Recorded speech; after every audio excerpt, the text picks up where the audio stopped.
George, you're not completely alone. There's one other, as far as we can tell on the Bloomberg, that has a call for a hike today, but you are pretty much alone.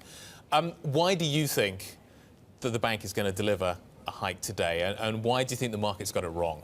Well, I wrote an article recently looking at 20 reasons why the Bank of England could, should, will deliver a rate hike today.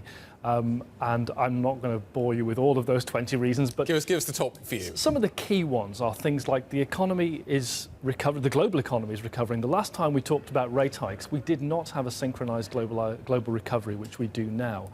The output gap is closed, according to pretty much every forecaster. The labour market, we have 40-odd-year lows in unemployment. There are many measures of tightness of the labour market suggesting it is tightening. And wage growth, even though it hasn't happened for a very long time, is starting to pick up across a lot of different measures.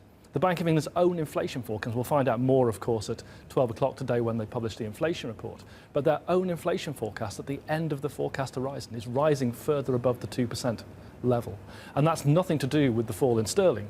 That's more to do with their forecast for the output gap and where wage growth might go. So lots of reasons from an underlying economic perspective why they should raise. Charlie Bean talked about a Wile E. Coyote moment yesterday at a Fathom event, I think it was. And if you're not familiar, Wile E. Coyote runs over the cliff and keeps running for a little while. And it kind of feels like the British consumer is doing that right now. If wages don't start to pick up, spending is going to come under pressure. This is a spending economy.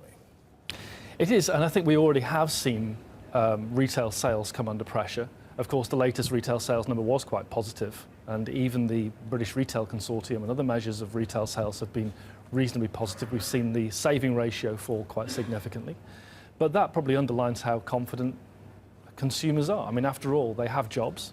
They don't have great increase in wages. To me, that's a perfect storm for increasing borrowing, which is what they've been doing. And of course, this week's data on consumer credit, a little bit weaker, but still growing at double digits on a year-on-year basis.